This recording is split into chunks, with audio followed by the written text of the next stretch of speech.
in Africa, gender violences, sexual abuses, and major diseases cause the widespread of AIDS, ladies and gentlemen. It has increased from millions to 300,000 millions, ladies and gentlemen, towards the society, from one person to another, from one incident to another, ladies and gentlemen. And this is caused by AIDS. Now, some people, they don't even know when they're getting married that their spouse is having this AIDS because of the number of AIDS that are there in the country.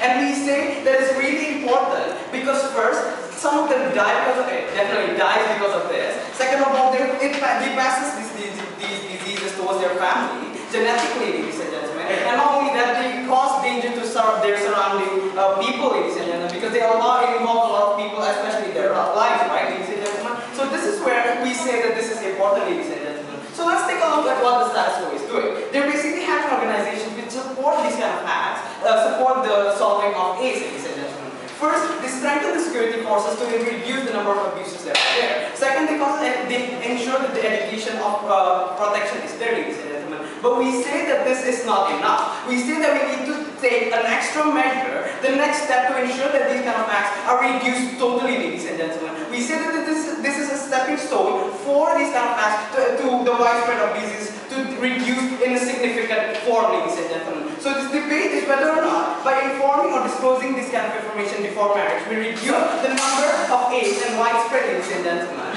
And their burden of proof is to prove to us, and why not, ladies and gentlemen. And what is the harm of having this policy? Sit down, I'm not doing my mechanism. My mechanism is going to be simple. We're going to follow the Slovakia concept, ladies and gentlemen, which means that first we're going to have a health check before any spouses can actually get married. Before they have their license, they are forced to have this healthcare, ladies and gentlemen, healthcare checkup. Second, we're going to ensure that countries like these, countries like Africa, who have AIDS as their major disease and the major problem of their country, to be prioritized, ladies and gentlemen. Third of all, we're going to ensure that UN organizations that solve the problem of AIDS, that ensure that they subsidize these kind of aid funds, are the ones who's going to be responsible for this. And we can assure you that they are willing to do this, ladies and gentlemen.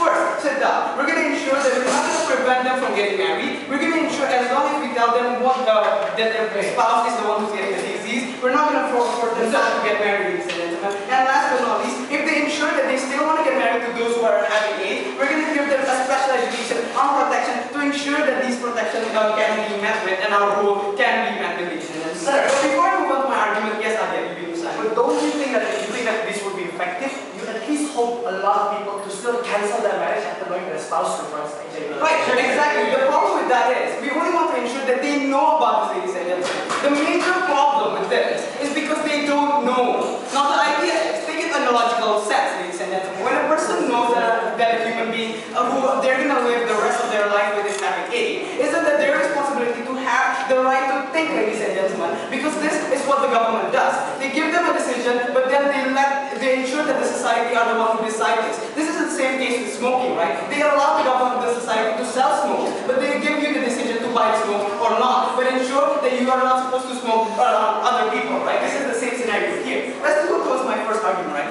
That society has the right to know. It's legitimate for society to have the right to know when first their society, they themselves are in danger, when the surrounding society are in danger as well, ladies and gentlemen, when they can spread towards other people, and last but not least, when they're living the rest of their life with their spouses, right? Sit down. Now first, we say that we need this kind of right because these kind of ideas of not telling their spouses are actually sacrificing their right to know, because it causes the danger towards their future, ladies and gentlemen, and this is significant towards the current status quo, because these people do not have the idea that their own spouses are the one who's going to cause their deaths in the future, ladies and gentlemen. And this is the major widespread that we're talking about right now. And second of all, the vitality of this information, ladies and gentlemen, this is the second layer of my argument, right? Because first of all, we know that right of privacy is being compromised, but we say that this kind of information that is vital towards the current status quo is something that needs to be sacrificed in the current status quo. We say that this kind of information that has led to millions of people dying, that has led to no cure until now, ladies and gentlemen,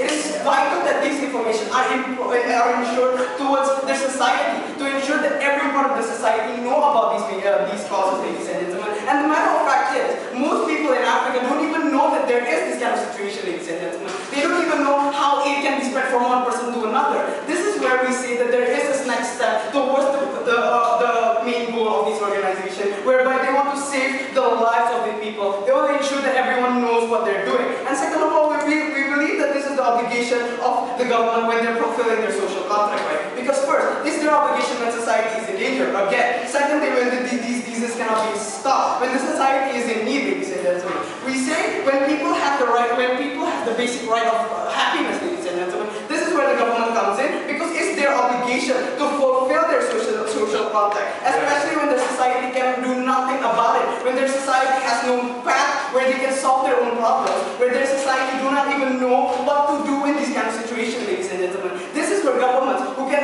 have the resources, even if they're not capable, they can have these organizations helping them to ensure that these kind of diseases are being brought towards the knowledge of these societies, ladies and gentlemen. So, we want to ensure that government knows what they're doing. We want to ensure that government fulfills what they need to do, ladies and gentlemen. And last but not least, I'm going to talk about the preemptive measure that we're doing. We're going to ensure that we know that there are certain factors that cannot be controlled, right? Such as abuses, ladies and gentlemen. But we can control these measures, ladies and gentlemen, in which we can ensure that preemptive measures such as this will ensure that there is a severe reduction in the widespread of AIDS, ladies and gentlemen, compared to what the status quo is doing, whereby no one knows that their spouses are getting these AIDS. We're going to ensure that slowly but slowly, society knows about these kind of diseases, and society knows that their own spouses are the ones who's getting these kind of ideas. And we're going to ensure that this is going to act as a preemptive measure to solve the problem. Because we're going to ensure if there are loopholes between the system between causing people to get AIDS or not, we're going to ensure that these loopholes are covered from our society, from our mechanism, ladies and gentlemen. We're going to ensure to you that our policy will increase the reduction of, will significantly impact the reduction towards these kind of AIDS, towards the widespread. We know that this is a loophole that we need to stop, ladies and gentlemen. So what have I told you today? I've told you that this is the right for people to know. I've told you that this is the obligation of the government to fulfill their social contract. I've told you that these kind of widespread can be stopped from the preemptive point, ladies and gentlemen. We can stop this before it occurs in a widespread. We can stop this before it goes into a worse condition, ladies and gentlemen. When there's a loophole